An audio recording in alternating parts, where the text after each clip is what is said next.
काँग्रेसने कर्नाटकातल्या मराठी पट्ट्यात मराठी भाषिक उमेदवार दिलाय, डॉक्टर अंजली निंबाळकर. हे नाव आता कर्नाटकमधलं प्रमुख मराठी नाव ठरण्याची शक्यता आहे. भाजपचे अनंतकुमार हेगडे हे एक मोठं प्रस्थ.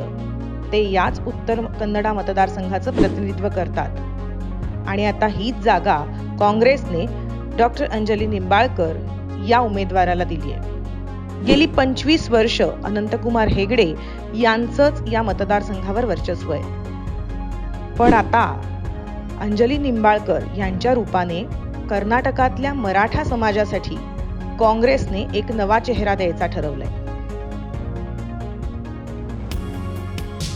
गेली काही वर्ष मराठी समाजाच्या आणि मराठ्यांच्या हक्कासाठी निंबाळकर धडाडीने काम करतायत, असा त्यांचा परिचय आहे. महाराष्ट्रातला मराठा समाज हा कर्नाटकात ओबीसी समाजातच गणला जातो. त्यामुळे उत्तर कन्नडा भागातल्या ओबीसी चेहरा अशी त्यांची ओळख दिली जाते.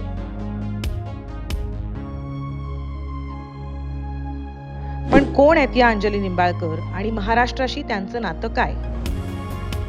डॉक्टर अंजली निंबाळकर या पेशाने वैद्यकीय व्यावसायिक आहेत. त्या IVF तज्ज्ञ म्हणून काम करतात. खानापूर मतदारसंघातून त्यांनी विधानसभा निवडणूक जिंकली होती.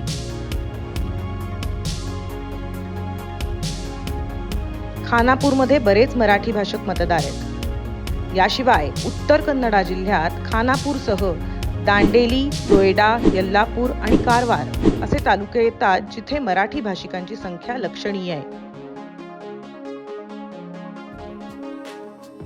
शिवाय या उत्तर कन्नडा मतदारसंघात बेळगाव जिल्ह्यातलेही काही तालुके येतात. पण या सगळ्याहून महत्त्वाचं म्हणजे डॉक्टर अंजली निंबाळकर यांचे मामा म्हणजे नुकतेच भाजपवासी झालेले महाराष्ट्राचे माजी मुख्यमंत्री अशोक चव्हाण हे आहेत. निंबाळकर शंकरराव चव्हाणांचा वारसा सांगतात. माजी केंद्रीय मंत्री शंकरराव चव्हाण हे त्यांचे आजोबा. अंजली निंबाळकर मूळच्या धाराशिव जिल्ह्यातल्या उमरगा तालुक्याच्या. अर्थात शिक्षणासाठी त्या अनेक वर्ष मुंबईत राहिल्या. त्यांचे पती हेमंत निंबाळकर हे कर्नाटकात IPS ऑफिसर आहेत. हे निंबाळकर घराणं मूळचं कोल्हापूरचं.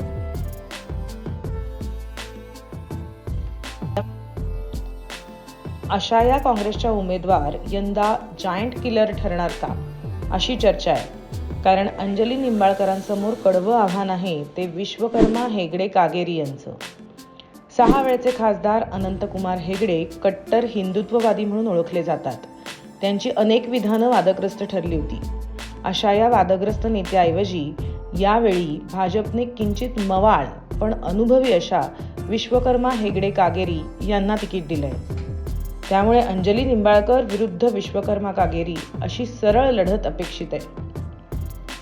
काँग्रेसने स्वातंत्र्यानंतर पहिल्यांदाच खानापूर विधानसभा मतदारसंघ जिंकून दाखवला होता आणि त्याचं श्रेय जात होतं अंजली निंबाळकरांना.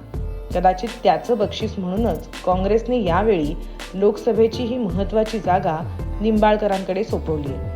आता महाराष्ट्राच्या मातीशी नाळ सांगणाऱ्या कर्नाटकातल्या या मराठा उमेदवार कन्नडा गाजवणार का, हे लवकरच कळेल. ब्युरो रिपोर्ट, प्रखर लाईव्ह.